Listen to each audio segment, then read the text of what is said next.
Hi, it's Scott with Organolock. It is September 3rd, day 56 of this sweet corn test with our AgRehab.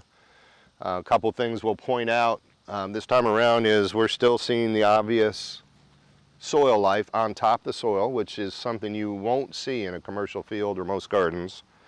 But this is a result of how healthy the soil is with the AgRehab and the way we feed the microbes, and that's what they call hypha. That's a version of stored carbon or sequestered carbon. Well, the other things to point out would be the Hurricane Ida didn't spare us either. We've got hit by some heavy rains 2 times, about 4 days apart.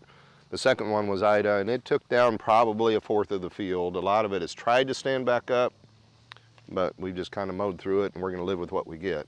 Still healthy for the most part if it's still standing. And then the other is, we told you in the beginning that these 6 rows here that I have, we put extra AgRehab on these 6 as compared to the other 15 rows over there. And we wanted to see if there's going to be a difference. And right now, the obvious difference is the average size of the corn over there is about here, filled out very nicely. It's coming along nicely at day 56.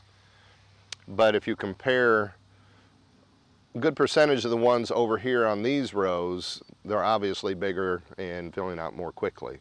I believe these will catch up, but the extra boost pushed this side a little bit quicker, which would be kind of nice, so I can harvest here and then we'll move over to there. But all good so far other than the wind and rain damage. We'll keep you posted a week from now, but right now everything looks great. So until next time, we'll see you later.